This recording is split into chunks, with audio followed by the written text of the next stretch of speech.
Skal du redigere noget selv, eller? Lidt, men ikke ret meget. Så lægger jeg det på YouTube. Ja.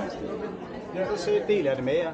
Selvfølgelig. Ja. Så altså lige nu, så al lyden og alt det der, det kommer med og det hele? Ja. Okay, fint. Ja. Så. Det er i hvert fald sådan her. Okay, nu giver det lige konteksten. Ja. Det er selvfølgelig Guru Granth Sahib i den hellige bog. Mm-hmm. Den er placeret på en trone. Ja. Og det er så i forlængelse med det narrativ, at vi behandler den som en konge, en royalitet rettere. Og så med alle de der symboler. Du har en Bidar Sahib der, hvor den er placeret. Du har den skyggen, som altid vil være ovenpå. Ja. Du har herover, hvis vi tager venstre om her. Ja.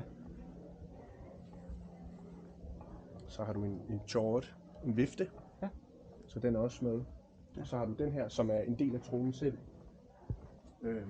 Og så. Altså søjlen der, eller hvad? Ja, det er viften der. Nå, viften. Og det her så en del af tronen, ikke? Ja. Og så har du selvfølgelig sværd foran. Ja. Sværene, det er så en symbolik på, at den spirituelle magt vil altid være over den verdslige magt. Så bogen vil ligge? Præcis. Så bogen vil altid, den spirituelle visdom vil altid være den vigtigste. Ja. Ikke?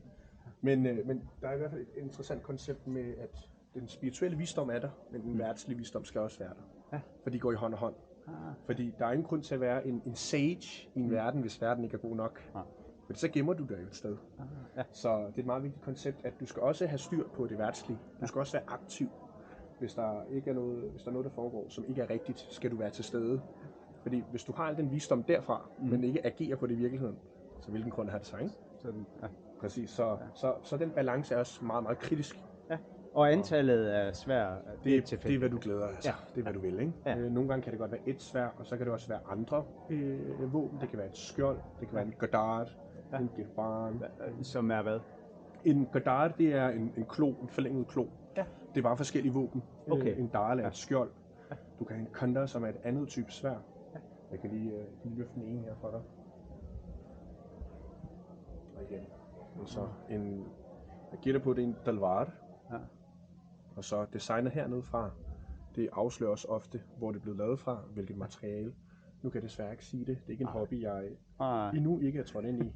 Men det er vildt spændende. Ja. Og det ser ud til, at det er noget gammelt fra 1800-tallet. Ja, det kan man sagtens finde stadig. Ikke? Ja. Så det ser ud til, at det lige så stille er i gang med sådan en introduktion dernede. Skal vi ikke hoppe derned? Lad os gå ned. Ja. Yes. Tak. No worries. Så nu er den stoppet? Eller den kører stadig? Den kører.